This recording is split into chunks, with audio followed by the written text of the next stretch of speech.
I had a lot of anxiety, to be honest with you. I didn't know what I wanted to do when I came back. And I had an idea, and I said, I'm just going to try it. There was no big epiphany, anything like that. It was just it kind of evolved into, what the hell, why not? Hey, podcast listener, even if you are alone in your entrepreneurial journey, know that today, right now in your earbuds, you are joined by thousands of entrepreneurs from all around the globe seeking to grow better, more profitable location-independent businesses. If you'd like to learn more about what we do and download our entire back catalog, check out TropicalMBA.com.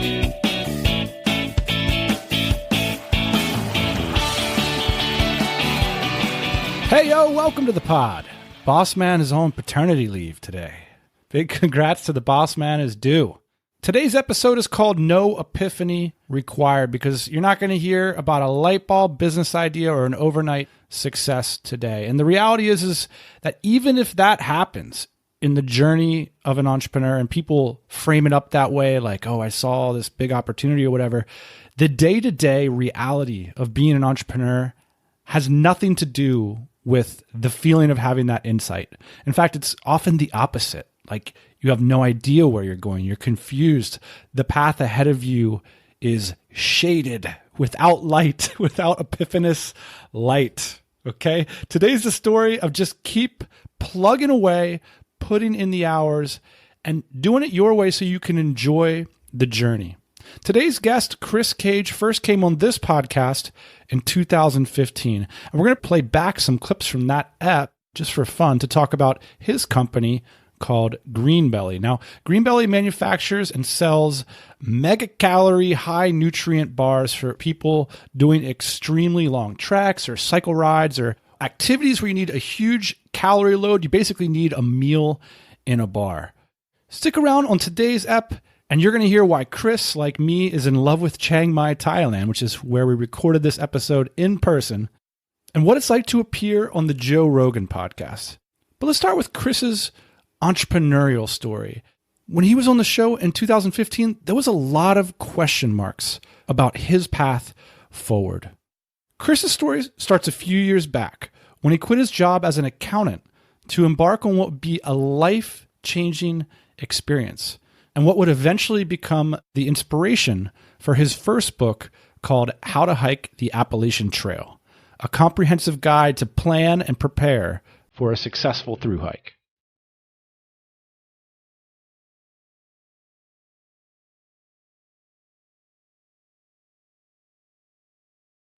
I was a Boy Scout. I spent a lot of time hiking, and specifically on the Appalachian Trail in North Georgia. And it kind of been in the back of my mind for many years that I wanted to do a thru hike, which is a 6-month journey from Georgia to Maine, or in my case, Maine to Georgia. What's it like for people that don't know about that scene or don't know even about the East Coast of America? Yeah, it's a very historical trail. I think it was developed in the 1930s. So it's a continuous footpath, meaning if you set foot on it, you don't have to stop, get off, read a map, really anything. It is one continuous footpath from Georgia to Maine. If you started walking and slept every night, like how long would it take you? About 5 months. So it's a little over 2,000 miles. You hike generally from 10 to 20 miles a day, but you're sleeping out on the trail every night. So you're in a tent or a shelter every night. So you're burning a lot of calories every day, sleeping outside. I mean, you're backpacking for 5 to 6 months. Is it a social scene out there, or is it pretty lonely? It depends on which direction you go. I was southbound, meaning Maine to Georgia. And then the other direction is obviously northbound, which in Georgia to Maine is much more popular. So I think it's about 90% of all called thru hikers, people that do the full hike in one continuous run is called a thru hike. But 90% of all thru hikers go north, which is very crowded. So why? It's becoming popular. You ever heard of the book A Walk in the Woods, Bill Bryson? Yeah, I read it. I think in the mid-90s that book came out. I think the number of thru hikers tripled that year. Really? And then same thing, Wild was the Reese Witherspoon movie. Did you see that? No. Wild is about the PCT, the Pacific Crest Trail on the West Coast, which is Canada to Mexico through California, Oregon, and Washington. But the thru hiking sport has gotten a lot of traction lately. Why? Take away from the media stuff. And why is it becoming more popular? I don't know. I think some people are more and more wanting to be outside, get a little disconnected from tech. I know that's one big thing that we always kind of were proud of is that we didn't carry phones, Like I remember I had my phone off when I was hiking for at least, 3 or 4 days at a time until I got back into town, which is pretty incredible. I'm not checking think about how often you check your phone right now. I mean, I'm checking that thing like every few seconds subconsciously, like, hey, what time is it? Did I get a new email? Like, it's just like constantly pulling your phone out of your pocket and looking, seeing what's going on. It's like, yeah, that's one thing on the AT. It's just everybody's disconnected. Maybe the more we're going into tech, the more attraction it has to be disconnecting from tech. You said it takes $5,000 to get through the AT. Is that an accurate figure? Because when I read that, and you had a good job, you were doing everything right up until that point in your life. But like a lot of us, you fantasized about dropping out. And when I saw that $5,000 figure and it takes 6 months to go to the AT, you know what I thought? I thought, man, you could go to Chiang Mai for that too. Yeah, there's definitely a low barrier to entry, right? $5,000. I mean, yeah, you can live on Thailand almost on that same budget, right? $5,000 in 6 months. What are you spending that $5,000 on when you go to the AT though? Lodging and food. So even if you're hiking on the trail for, most of the time, you still go into town it ranges, but generally 3 to 7 days. You got to buy a hotel, wash up, and you got to resupply food. So those are your two big expenses. You got to shower, you got to do laundry, maybe check your phone, check on emails, all that kind of stuff. So one day, you really cram a lot in that one day back in town. What would be the median backpacker meal on the AT? Could you describe some of the things that people would typically eat? Really anything and everything. The average kind of backpacker out there is doing a lot of fast prep stuff, super lightweight. It's completely dehydrated. Noodles and tuna. So everything has to be extremely packable, very little cleanup. So a packet of tuna, maybe some dried noodles, lots of bars, anything kind of ready to eat, dried fruits, nuts. That was pretty much my thing, is peanut butter, dried nuts, dried fruit, bars, and then at night I'd make one warm meal a day, and that was at night. And then usually heat up some noodles, toss some olive oil, tuna, and maybe some dried veggies in there. All right. Wow. Yum. What percentage of hiking the AT is sort of existential misery versus that moment of the nice view? Or That's a great question, man. Every day is different. So many days, yeah, you're straight up miserable. Everybody's different too. Some people are truly like dragging out there. Like, this sucks. This sucks. I haven't slept. I'm tired. I'm losing weight. I've got this pain in my foot that won't go away for like weeks. I think I have a stress fracture. I can smell myself. I can smell myself. But then I don't know. I would say for me, I was actually a pretty good mental place. I was pretty happy. I think the majority of it, I think it was also so fresh of leaving the job, and it was just like, it's such a choice to step out there. You're kind of sitting there saying, this is my doing. Nobody's making me do this. So like that mentality in itself is kind of a positive one. It's like, I'm out here hiking every day. I'm not working. Like I'm on a trail. Like I'm with cool people. I'm seeing cool stuff. What do you think the biggest misconception about the trail is for people who haven't done it? I think you just touched on it. Some people certainly think it's miserable, the idea of being outside for that long, but some people get caught up in the romanticized, I'm going to be on top of mountains every day and it's going to be beautiful and I'm going to, it's going to be great. And then I think the reality for a lot of people is, wow, I didn't plan it all for this. I don't have the right gear. I'm hiking all day, every day. This is not fun like I thought it was going to be. So I think if you go into it thinking it's just going to be, all rosebuds, it's not. Afterwards, did you romanticize? I still romanticize about it in a positive way. Sure, I learned plenty of things, and I think parts of it were painful. Sometimes you got to suck some things up. So certainly learned some kind of, I guess you could call it character building, right? So you're on this trail, you've quit your job. What did you think about your prospects at the end of the trail? Like, were you just going to go back to the job? I had a lot of anxiety, to be honest with you. Didn't know what I wanted to do when I came back. I was thinking all sorts of stuff, I was thinking about starting a business. I was thinking about doing the accounting route, but doing it in more of an industry I enjoyed, which would be, a backpacking industry and maybe music industry, something like that. But I definitely had in the back of my mind the idea of starting a business. I just had no clue how to do it. So what was the first domino? I don't know. I came back, I had a little bit of money in the bank. And I had an idea, and I said, I'm just going to try it. There was no big epiphany, anything like that. It was just kind of evolved into, what the hell, why not? I mean, the idea was scratch your own itch, essentially a meal replacement bar. There was a product in New Zealand, very similar, and I was chomping them down in New Zealand. So sidestep, before the Appalachian Trail, I'd done a long cycle tour in New Zealand where it was a similar type of lifestyle. I was cycling all day instead of hiking every day, and I was burning a lot of calories. And there was a product there that I was eating a lot of, and it was a heavy calorie kind of complete meal bar kind of concept.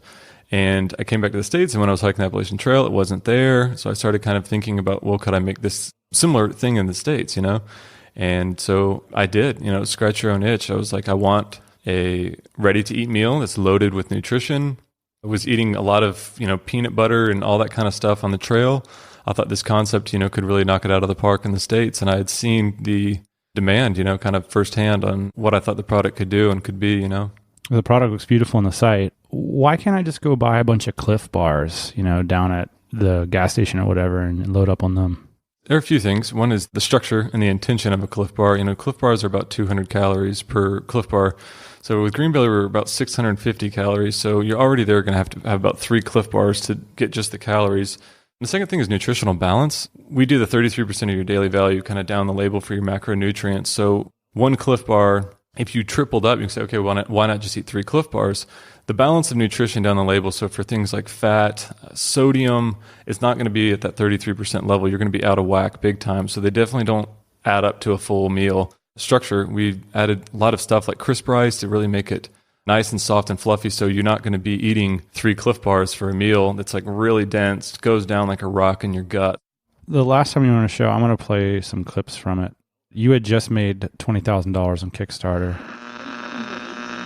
I knew that at the rate that I was gaining customers in my revenue, I knew that I needed to, up the ante. I needed more volume. So I kind of started thinking about fundraising in general. And, the conventional options of an investor were kind of scary because I didn't want to sacrifice equity. I didn't want to go to a bank and, go into debt. There's no way I was going to go into debt with a product that I was not completely confident in. And I kind of heard a little bit of buzz about Kickstarter. And after a little more research, I found out a lot more of the pros of Kickstarter being you can really validate your product. You can test the market, see if this is really a good product that people are willing to exchange their money for. You can get PR from Kickstarter. A lot of people go on Kickstarter. I think they have 8 million visitors. Did it end up going okay? What was the story of how you spent the 20 grand? Outsourcing production was huge. I was doing everything by hand. I remember when I first met you, I think I was making them still with my mom. Yep. And that was a huge thing Kickstarter did. And you thought you might even buy a kitchen at the time. I did. Around that time, I had a large order. It wasn't huge, but it was a large order. I don't remember the numbers, but it was roughly 5,000 meals that need to be made. So I knew that I couldn't make that, or if I were, that would just take forever. So that was kind of the turning point to say, I've got to get a different setup, for the facility. So with that money, I had a large order, and I could say, let's find a kitchen, let's find somebody to make these.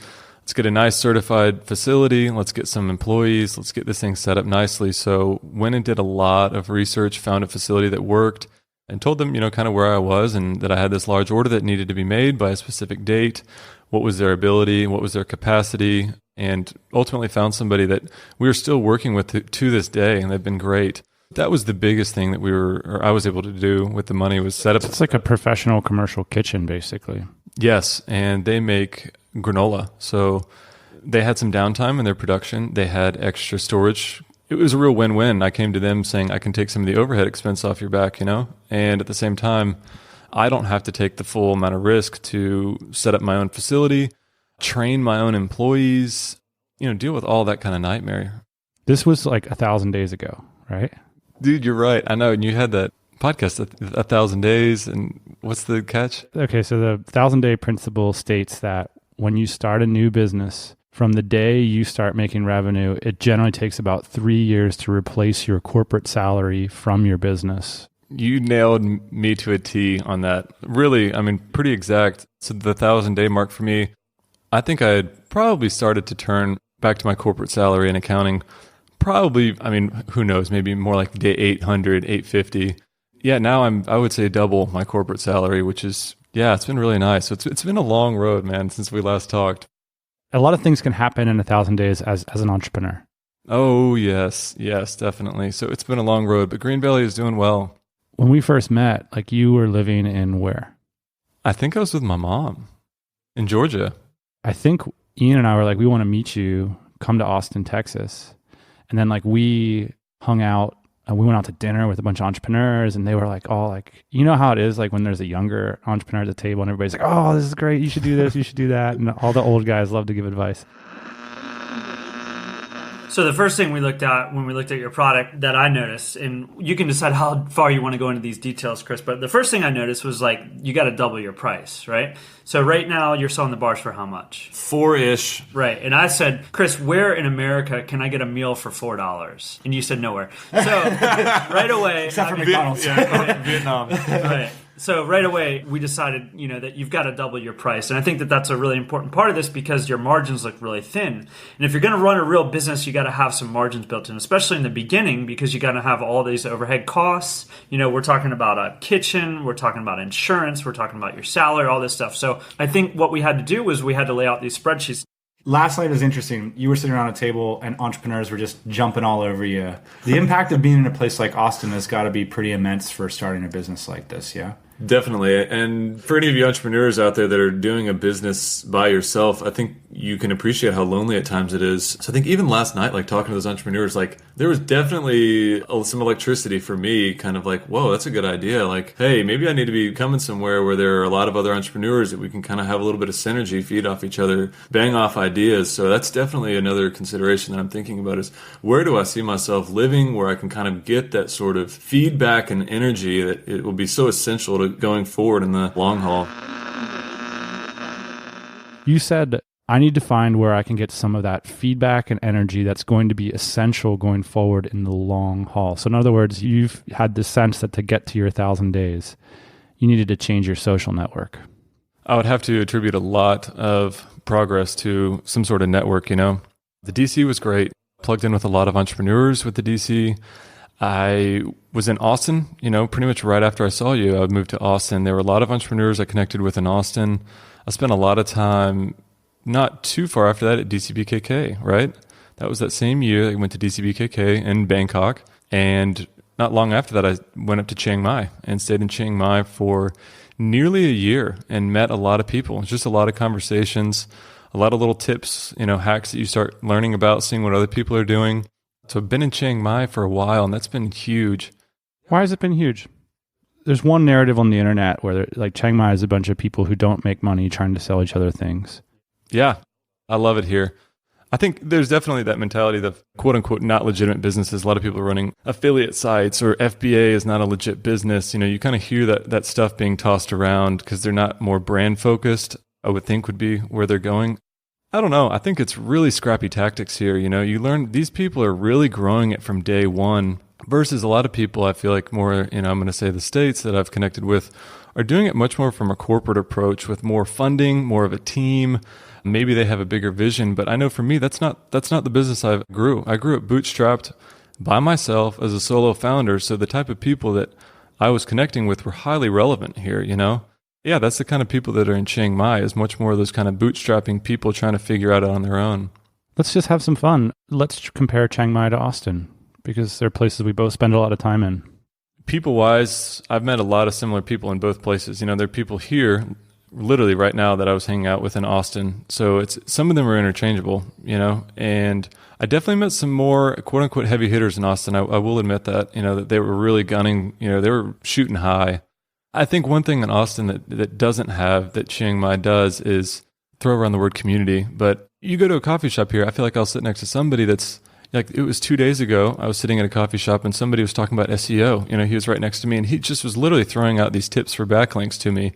I was like, I wouldn't have gotten that in Austin, that kind of, hey, we're both kind of foreigners, over here, we're both sitting in a coffee shop. I'm sure we have something to talk about. I wouldn't have that kind of environment in Austin, I don't think.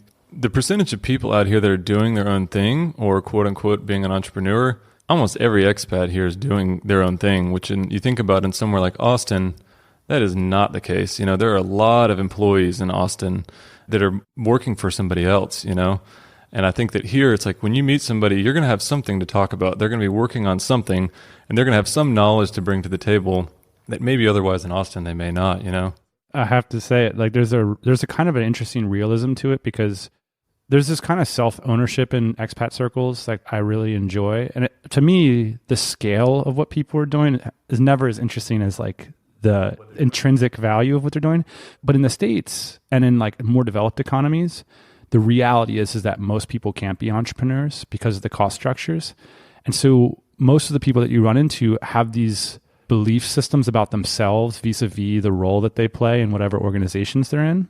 And professional pride, I think, is what you might call it. And nobody has that here. Like, it just doesn't exist. You can't get it.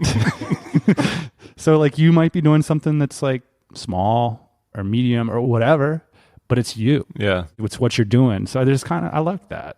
People out here are hungry. I think in general, you definitely get people that prioritize your lifestyle and are wanting to hang out, and they want to go travel around Asia and make the 4-hour work week thing work. But I don't know. I feel like people that come here that are trying to make their first $1,000 are hungry. And I like that, they're hustling. They're trying to make things work. This week's podcast is sponsored by Refund Retriever. If your business uses FedEx or UPS, they're definitely worth checking out. Because if you ship that way, you're going to know that a lot of these companies guarantee that if your package doesn't arrive on time, that they'll give you full credit on their charges. But the reality is that FedEx or UPS doesn't automatically do that. And that's where Refund Retriever comes in. It'll audit your invoices for late deliveries and other billing mistakes that you may not have noticed. Refund Retriever will then directly liaise with FedEx or UPS to make sure that they issue you a full credit. And here's the best part. Their fee comes out of the actual savings they make for you, so you only pay when Refund Retriever performs. So no refund, no fee. So go check it out. What do you have to lose? And a big thanks to Refund Retriever for sponsoring the show. It was April of this year that I tuned into the Joe Rogan podcast and heard a very familiar voice. Chris, what's up, man? How are you? Good, man. How you doing, Joe? Thanks for doing this. So, what kind of weirdos do you meet on the trail? You gotta keep in mind, anybody who's willing to take 6 months out of their life to go to the woods, it's going to be a different breed. I mean, I think you definitely have your stereotypes. For those of you not familiar with the Joe Rogan podcast, it's a bit of a cultural force. If you look at iTunes right now, it's currently ranked the #1 comedy podcast. So I was intrigued. I wanted to hear about how Chris got to go on this really popular, really cool podcast. And apparently it all started with an earlier interview that Chris did on another podcast, but it wasn't about through trekking. It was about another outdoor activity. Cody Richards also does a hunting podcast and just started talking about some potential market overlap between backpacking and hunting. And he said, you backpackers are so focused on weight, us hunters are actually focused on weight as well. So why don't you come talk about, being in the backcountry with backpacking food and all that kind of stuff. So I hopped on his podcast, Cody Rich's podcast, The Rich Outdoors. And that was about a year ago, this time last year. Little did I know, Joe Rogan listens to that podcast. Joe Rogan's a big hunter. A month or two later, he placed an order. Did you see his name come through on like Joe Rogan ordered a Greenbelly bar? Dude, exactly. Joseph Rogan. So yeah, he ended up becoming a customer. And I debated whether or not to reach out to him. I wanted it to be very organic, very genuine. He seems like a genuine guy. The last thing I wanted to do is to say I'm stalking your order profile. Right, dude. Yeah, he's a customer. That's just so unprofessional. So yeah, I think I just kind of sat on it for a while. I saw that he had been mentioning Greenbelly on some of his podcasts, and he was eating them on the podcast. So I think there were at least a handful of episodes he was chomping on Greenbelly. And I was like, all right. And so I think I ended up sending him my book. Did you sign it? Chris Cage. I think I might have given him a note or something. Thanks for chomping on Greenbellies. Yeah, thanks for chomping on Greenbelly. Something like that. And then ultimately I sent him an email and just said, hey man, it was very brief. Just said, hey man, glad you're enjoying Greenbelly. Let me know if you ever, want a discount code or something. And, said, would love to talk backpacking sometime on the show. I said that. And he's like, yeah, can you come out to LA? And, I said, yeah, I'd love to. And were you in Thailand at the time? I was in Guatemala. It's funny you mention it. I'm actually in Los Angeles tomorrow. You've been moving around. It was very natural. It was total of 2 emails. Did a producer then contact you with a schedule, or what's the next step? No. It was like TropicalMBA, man. Hey, Dan, you want to talk on the podcast? Yeah. You want to come over tomorrow? Sure. Flew to LA. He gave me the address, showed up at the studio, went into the studio, and his assistant, Jamie, was there. It was super chill, man. Just like you and me, like Did it offer you to smoke pot before you? I don't remember. He definitely had he had like a big liquor cabinet, and I think was just offering me some drinks and stuff. But he might have said, if you want to smoke weed, you can. I think he might have had like a bong out or something, but I don't smoke weed. So I was just like, no, thanks. And did you guys do a pre-interview? Was there anything before? Dude, I was trying to, I asked him, I said, do you want me to prepare anything? And no, just come on out, Were you nervous? It's super casual, man. Because there's cameras on you too. Yeah, there are cameras. So I hate public speaking. I hate it. I was nervous. And I don't think I knew how big his podcast was until after, which was probably a good thing.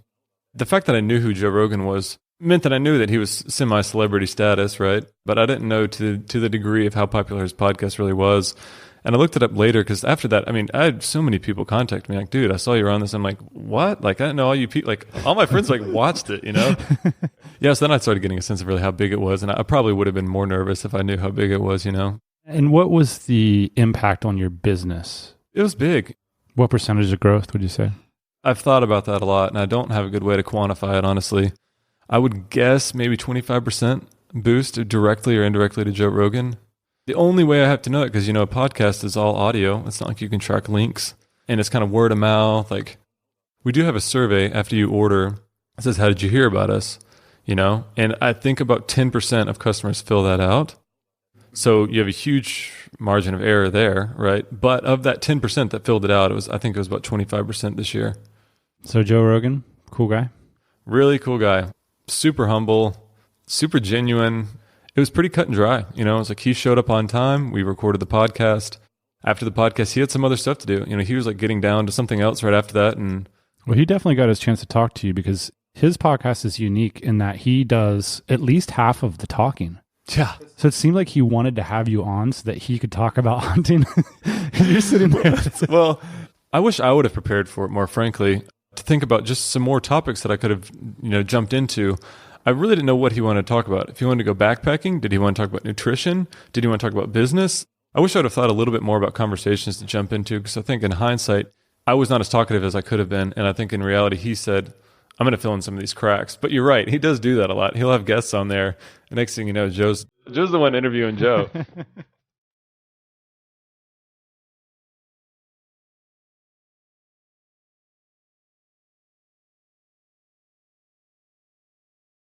There's this Christopher Hitchens quote, which goes something like, everyone thinks they have a book in them. And for most people, that's where it should stay. Your book, on the other hand, is different. It has a 4.8 review ranking. Congrats on Amazon.com. It is a how-to guide that's very straightforward, very tactical about like, look, you want to do a long through hike. Here's what you got to know. Here's how you got to think. Here's how you have to mentally prepare, all these sorts of things. Let's talk about why you felt writing a book was an opportunity and how you executed it. So do you remember the moment that you were like, man, I should write a book? Generally, yeah. The bridge between our relationship was Taylor Pearson, right? Taylor had written The End of Jobs, and he had done really well with it. He had marketed it well. He had written a great book. Taylor Pearson used to work with us, is a regular guest on this show, and also just so happens to be your best friend from college. Yeah, we go back to college, yeah. Old great buddy. Anyway, I knew that he'd be a resource to talk to about writing a book. And I kind of had this idea of, I had started to write some content for Greenbelly, and I had actually written a very brief guide on how to hike the Appalachian Trail on my Greenbelly website. I started getting the idea of writing something much more comprehensive, because I realized when I was writing it, I was like, this is a joke, trying to write like a guide to hiking the Appalachian Trail on my website. But it got some traffic, I had some questions about it, and I was also looking at some other books that had been written on the topic. I'm not going to say they were bad by any means, but I felt like there was an opportunity to do better.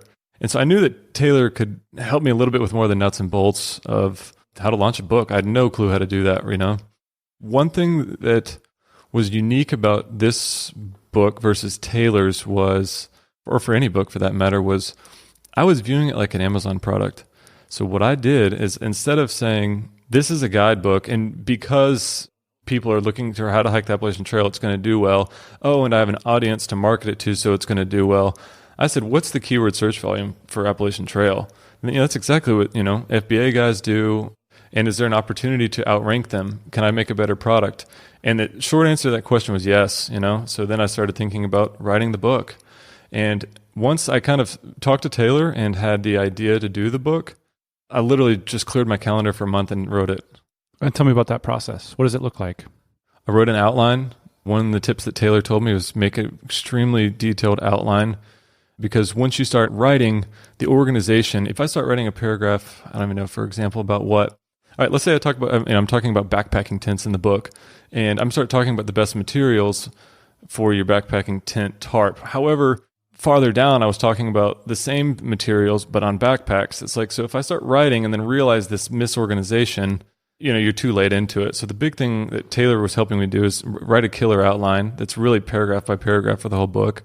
So I spent a couple of days doing that. And then we're talking about like 100 points here instead of a 15-point outline? Yes, much more like 100.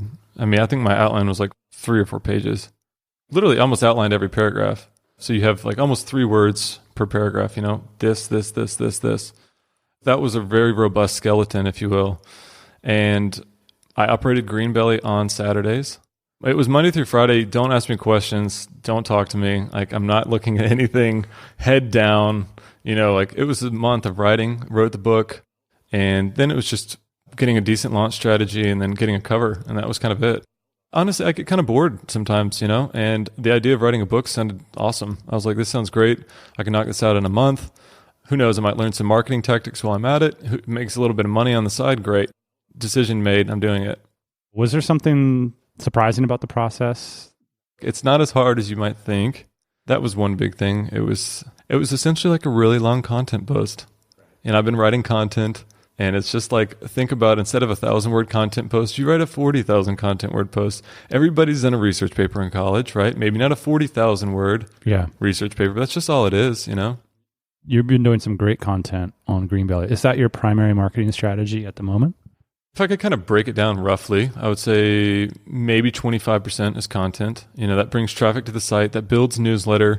It's hard to quantify really where those people first found out about us, because if they signed up for our newsletter a year ago, I don't have any system tracking if they're ordering a year later or anything like that. But that brings in a lot of emails for us, is doing content, The other thing, Joe Rogan was a nice boost this year.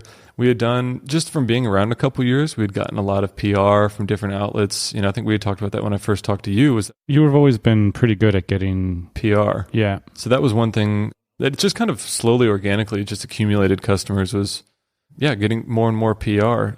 And it started dabbling some with the hunting community, with, some podcasts and stuff. So when we first met, there's this moment when like we sat down with your financial spreadsheets and we looked at all the numbers and like this, and Ian was like, man, now that we know like the truth of this business, like, Chris, you have to double your prices, like your financial future is dismal. And we were looking at, okay, well, are you going to get like retail distribution, and are your margins even going to get worse?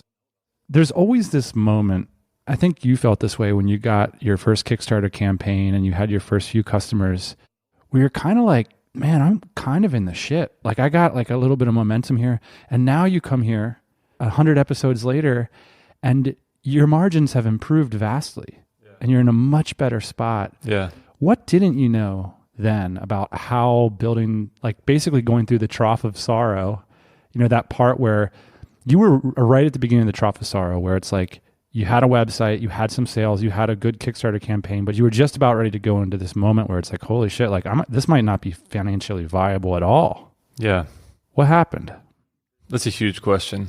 Summarizing the past couple of years, I mean, I could really go off into a lot of different things. And you started selling the packages where instead of saying, buy one bar for $4, you started getting people on a more like, you're gonna need a lot of these. Yeah, we added a subscription model. Doubling the prices was huge. Our profit margins that was the profit. Before that, it was like just all break even, that was it. Just pay the bills. And now it's like, no, let's start making some money. So that was definitely one thing. I could go into marketing strategies. I could go into doubling down on the things that were actually working. I was throwing lots of darts around, just trying to see what was working. Did you ever get retail distribution? Ish. At the very beginning, when I first started, that was the only time I ever did any retail marketing.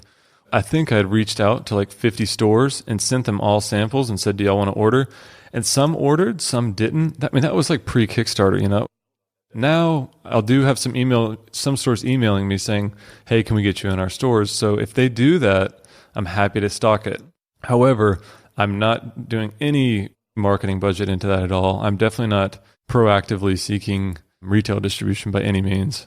That was like a much bigger prospect when we first talked. Like that might be the real savior for a business like this. And it's easy to think that for so many businesses that like this is really 1,000 true fans business, right? If you get like a couple thousand people that rely on your product and love your brand and they're on a subscription and all this, it's like that's what you need to have wealth in this new economy. You don't need to like have that magic phone call from Whole Foods and they're going to put you over the barrel anyway.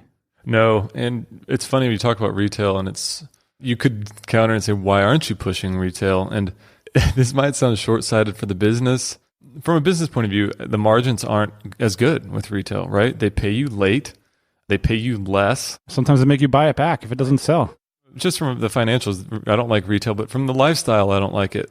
I don't want to be in the States constantly on the phone hustling with retailers, I love much more of doing the e-commerce side of things.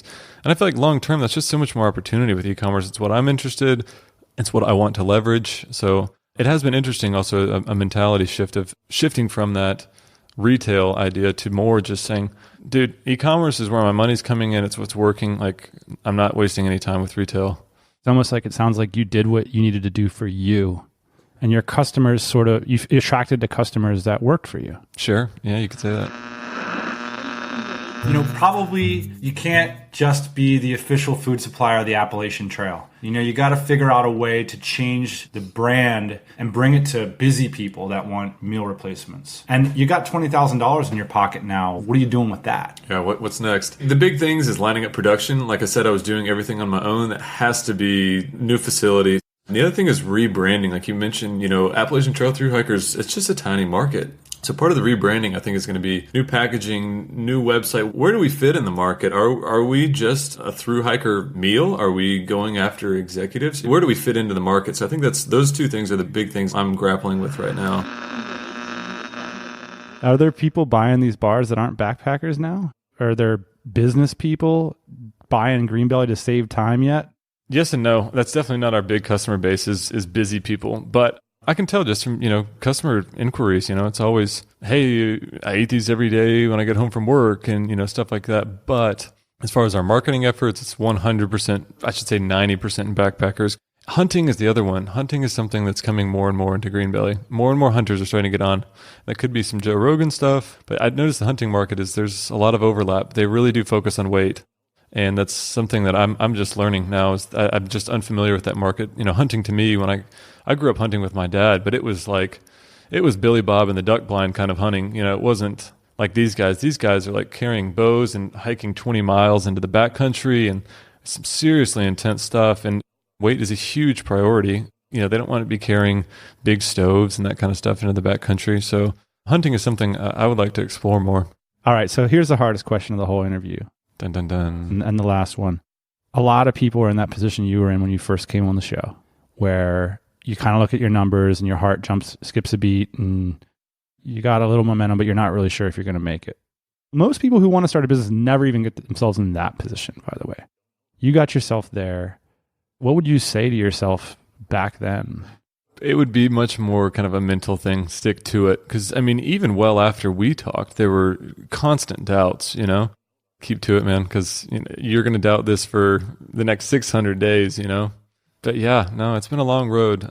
So in just over 1,000 days, you've doubled your professional income, plus you own the asset, plus you own the brand, plus you can live anywhere in the world and work only on Saturdays if you want to write a book. You're making it sound pretty good, man. Here's the thing, you're not that unique. You're just a smart guy, but I'm just baffled by a lot of the talk I see online because it's Chris Cage you're not Elon Musk, man. There's a lot of people that we hang out with, we go to dinner with. Everybody is in this situation. This is a thing you can do. That's kind of the message of this show. If Chris Cage can do it, you can do it. If Chris Cage can do it, you can do it. Chris Cage, what do the next 1,000 days look like? What are you going to be working on? What are the challenges for someone in your position now as you see it? A lot.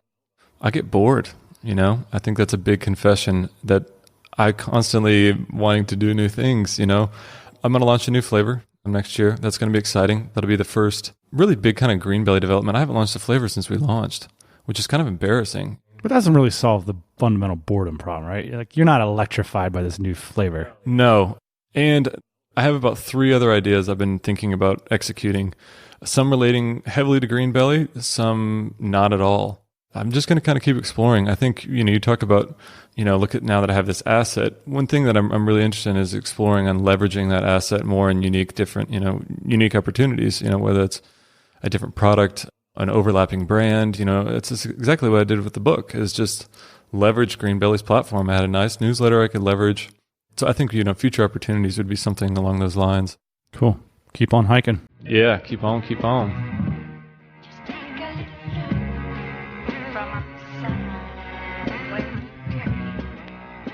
What did you think about this episode? We'd like to know. We got the comments, the show notes, the links to Chris's book, his website, everything that's going on in this episode at TropicalMBA.com/Greenbelly2. So glad Chris swung by to share his story of his 1,000-day plus journey. And I like his style. I like that he's doing things his way. I mean, there's so much advice out there. People saying, this is the way you got to do it. If you want to be serious about your business, you need to do this and that and the other thing. The entrepreneurs that I have always admired the most are the ones who have the confidence to do it their way. And often it's those unique paths that you find are the most profitable. It's like when they zig, you zag. We've all got that zag in us. We just got to believe in ourselves. That's it. Hope you're having a great December. We'll be back next week with a special Happy Holidays episode complete with TMBA bloopers. Join us then. That'll be next Thursday morning, 8 a.m.